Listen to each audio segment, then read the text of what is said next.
All right, so this is the first take H&K USP tactical shooting montage.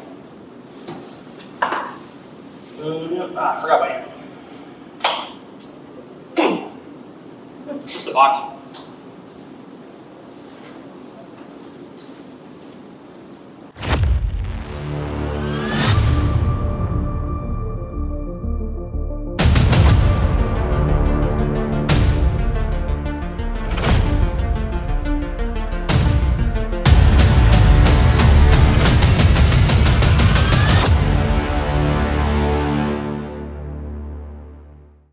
Guten Tag, my friend. This is Getty with Georgia Firing Line, and today I'm going to lead us on a bit of a globe-trotting adventure to the land of beer, fast cars, precision machining, and of course, Rammstein. We're talking about the H&K USP. So the USP is a titan in the pistol world, and especially for technology development, given the time that it was created. The USP, or Universal Self-Loading Pistol, was originally developed in 1989, and then later refined and ultimately released in 1992. That means that this gun was developed around the time that these wonderful Wonder Nines have been created. The competition that the USP had to keep up with for multiple contracts for multiple different service use were things like the Beretta M9 and the brand new Glock 17s. So originally, in 1993, the USP was actually developed in .40 caliber, so everything was reinforced and robust and built up to handle this new cartridge.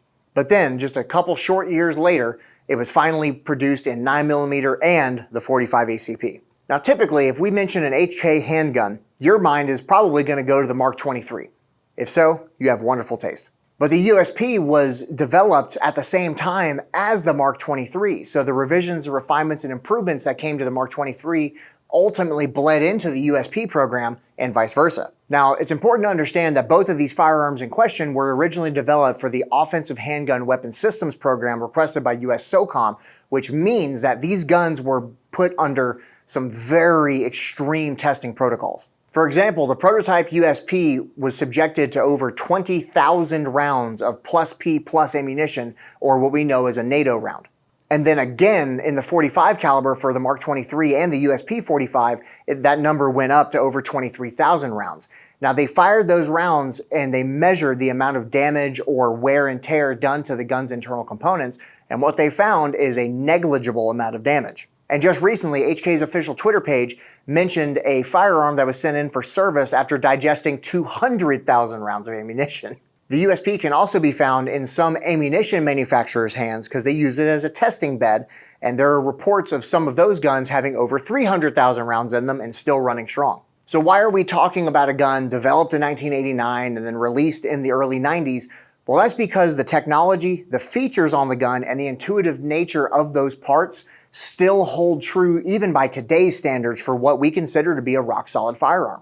The entire USP family is so easy to teach on and to learn on that it is widely one of our highly recommended pistols for everybody who comes in the show floor. Now, a part of where the Universal comes from and Universal Self-Loading Pistol is the fact that the USP family is available in a plethora of different varieties. These variants can include different positions of the safety lever, whether or not the gun has a decocker on it. Is it double action only? Is it double action, single action? Or is it any combination of any of those? There's an option in the USP family for everybody. All USPs are also going to feature the infamous magazine release, which is a paddle that pivots downward, ejecting the magazine. This is a feature that, if I'm being honest with you, I wish that more modern manufacturers took advantage of, because once you learn how to use it, it is incredibly easy and very robust and reliable way of ejecting magazines. And speaking of magazines, one of the interesting things is that on the 9 and .40 caliber USPs, the entire magazine is non-swelling polymer. What that means is whether the magazine's loaded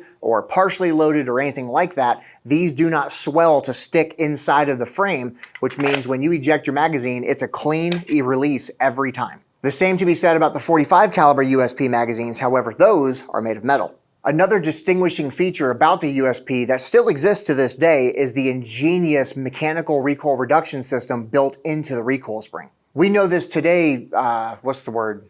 Colloquially? Colloquially.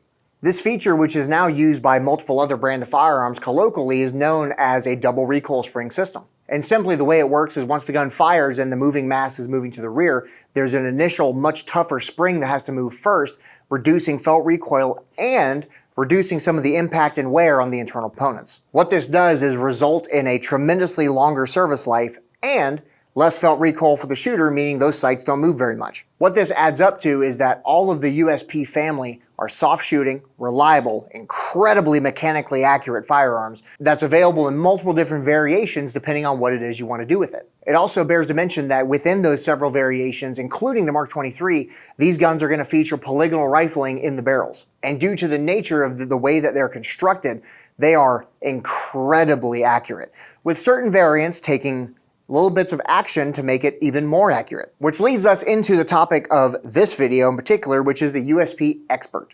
The USP Expert features a longer slide and a slightly longer barrel. It's a 5-inch barrel versus the USP being a standard 4 1/4 inch, and the longer slide and higher level of mass built into the slide helps reduce that recoil even more than on the standard USP. The USP Expert also features a fully adjustable rear sight with a very generous front sight blade, making for a very clean sight picture. Now, if you're like us and you want to put a red dot on your gun, there's a particular machine shop that will work on this and put a dot on the gun.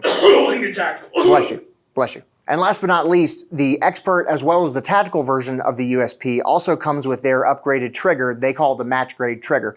What it does is clean up the double action feel quite a bit, and it makes the single action very crisp. All the frames on the USP family feature the same texture stippling on the side of the gun, as well as a very aggressive texture in the rear and in the front strap, making it seat in the hand very well. And under recoil, you can control the gun with minimal effort. There's a lot of research and development that goes into this gun, which is part of why I'm passionate about it. And when you pick it up and you put it in your hands, you can feel the engineering that they put into the frame, and I love the USP. The only antiquated feature that's on this frame is the use of HK's proprietary accessory rail system, but there's a plethora of aftermarket support systems that you can use to give yourself a piece of Picatinny on the bottom. So I hope this goes to show that the USP, in particular the USP Expert, is one of our favorite guns to recommend. It's one of our favorite guns to shoot. And in my opinion, it's got a very proven history in its background. And it's featured in a lot of really cool things, like in media. The USP by itself has been featured in over 100 feature films.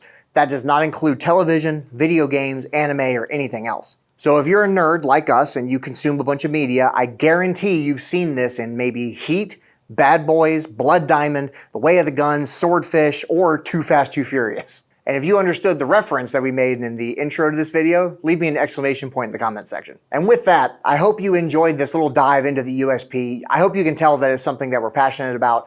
And this is easily one of our favorite guns ever made. And in my opinion, this is one of the most important guns in modern firearm technology. As usual, if you have any questions after seeing this about this gun or anything else that we get down to here at Georgia Firing Line, feel free to reference the link tree in the comment section down below. We'll see you guys in the next video very soon. My name is Getty. Be safe.